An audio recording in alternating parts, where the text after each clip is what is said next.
Documentos. Tengo en mis manos algunos documentos, uno de 1816 de Cartagena de Indias, que es oportuno referirnos a él de una manera muy especial. Por lo siguiente, aquí en este pequeño documento, que es una sola hoja, se prohíben la lectura de dos libros, o sea, dos títulos, y eso es importante señalar, sobre todo los argumentos que utilizan para prohibir esos libros, ¿no? La lectura de esos libros. Aquí ustedes pueden observar el documento, que es importante que observen su textura, su escritura. Yo sencillamente voy a referirme a una partecita aquí al comienzo.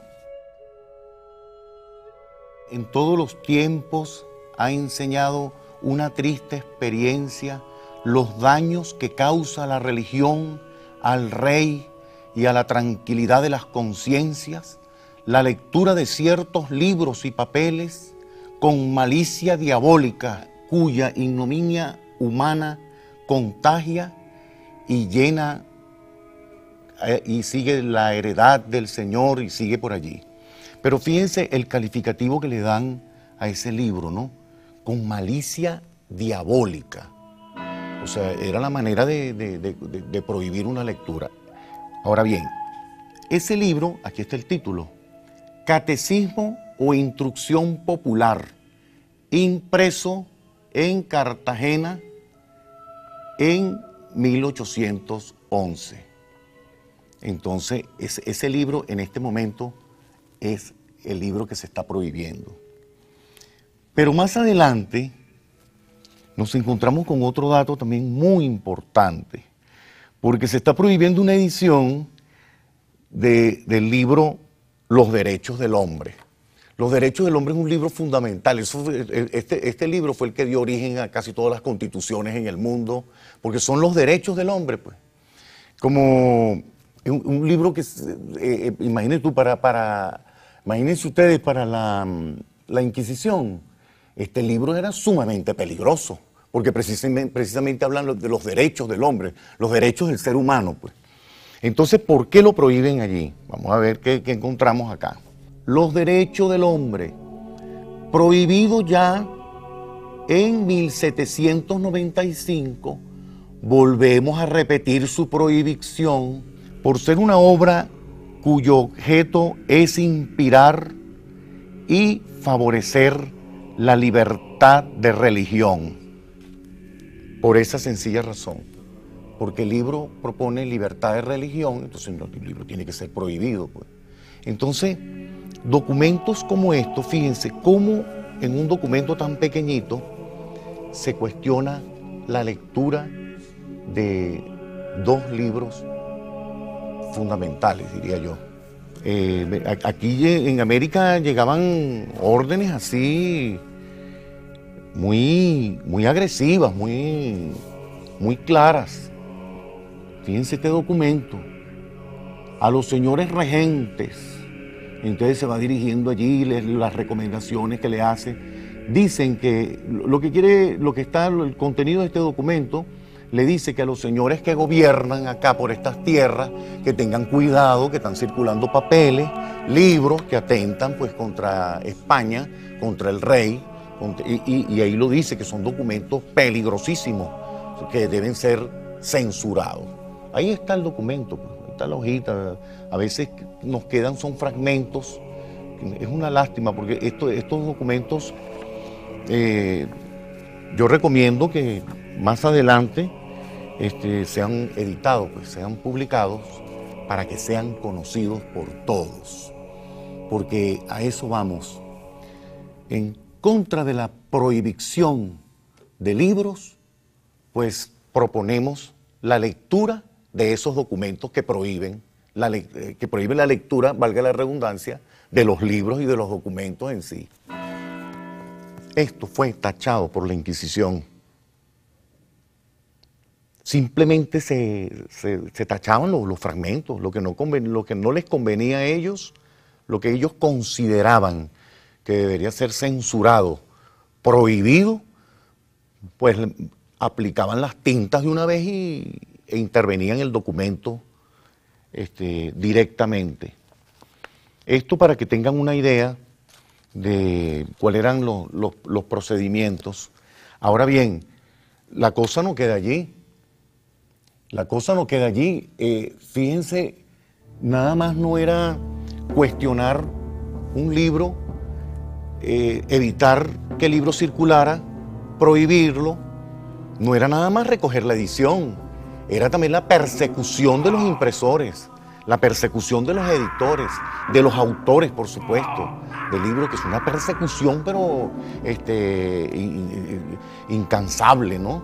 Y entonces allí, bueno, cayeron pues en las manos de los tribunales, lamentablemente, también muchos editores, gente que empeñada pues en publicar libros, un poco defendiendo todo aquello que a través del libro pues debe haber libertad de expresión, libertad de pensamiento.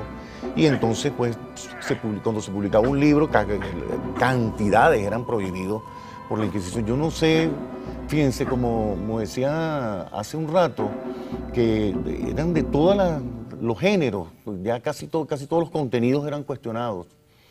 Y no olvidemos, para un sentido más amplio también, y no quedarnos allí nada más en los libros, no crean, la Inquisición no prohibía nada más libros, prohibía algunas cosas que tuvieran que ver con elementos científicos, prohibía la Inquisición también todos aquellos elementos que tuvieran que ver con la alquimia, con recetarios populares, uso de hierbas, eran considerados que eran elementos pues asociados a la brujería.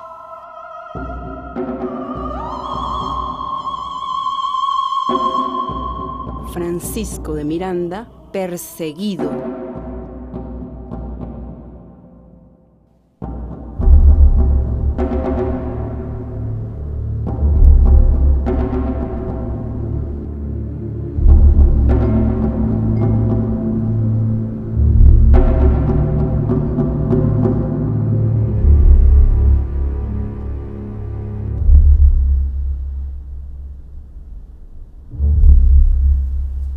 Continuamos hablando sobre el mundo de los libros.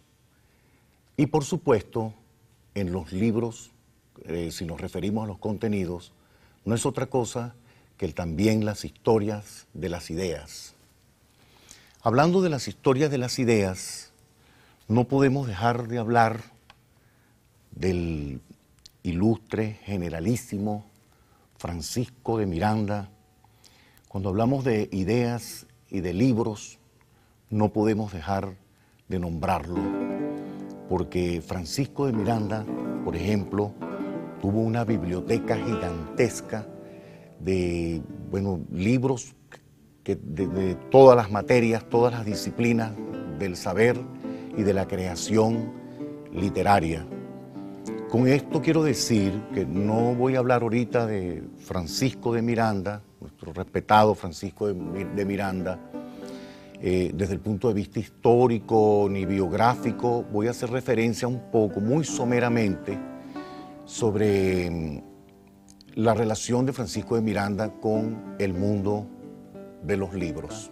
No olvidemos que Francisco de Miranda fue un asiduo lector, amante de los libros, del conocimiento, del pensamiento, de las ideas, y leía en varios idiomas. Si retomamos un poco lo que fue la prohibición de libros por la Inquisición y por otras instituciones y así, pero refiriéndonos a la prohibición de libros, Miranda fue un perseguido. Francisco de Miranda fue un perseguido, porque aquí ¿quién no iba a perseguir a una persona con las ideas que tenía Miranda, que eran las ideas más avanzadas, todo lo que tuvo que ver con la Revolución Francesa, precursor pues de las ideas libertarias, de independencia, y entonces eso era perseguido, pues, y Miranda fue perseguido. Lo que pasa es que supo moverse, muy sabiamente supo moverse de un lado a otro, y no permitió ser apresado con tanta facilidad.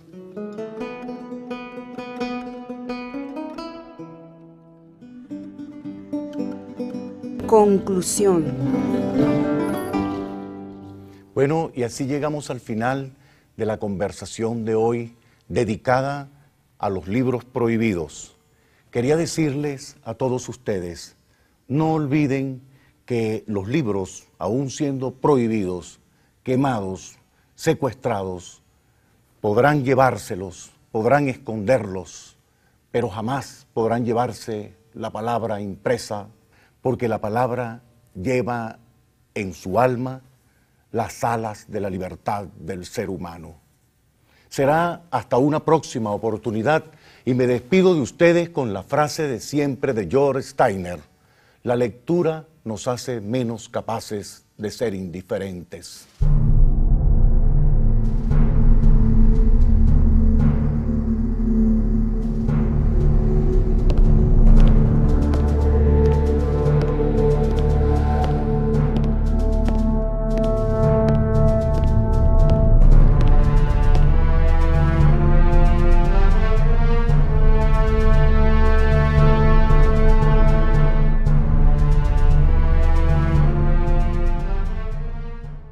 Bibliografía de este capítulo.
Vencer es tradición.